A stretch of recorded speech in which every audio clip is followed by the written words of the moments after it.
রক্ত কোথাও পাওয়া যাচ্ছে না। ডাক্তারবাবু বললেন 1 ঘন্টার মধ্যে যদি ও নেগেটিভ রক্ত না পাওয়া যায় তাহলে আমার বাবুকে বাঁচানো যাবে না। এখন আমি কি করব? কি হয়েছে আপনার ছেলে? আমার বাবু অ্যাক্সিডেন্ট করেছে। আমার বাবুকে বাঁচানোর জন্য ঘন্টার মধ্যে ও নেগেটিভ রক্ত প্রয়োজন, না হলে আমার বাবুকে বাঁচানো যাবে না।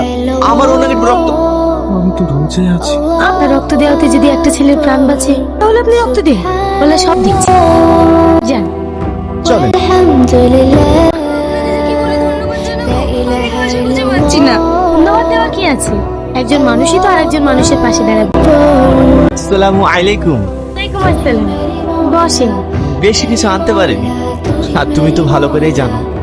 এতেই আমাদের হয়ে যাবে। তাছাড়া অত ইনকাম করে কি হবে? পয়সা কি কবর নিয়ে যাবো নাকি? এর সাথে যেটা যাবে সেটা হলো ইমান, সেটা ঠিক থাকলেই হবে। আপনারা ইফতার করুন।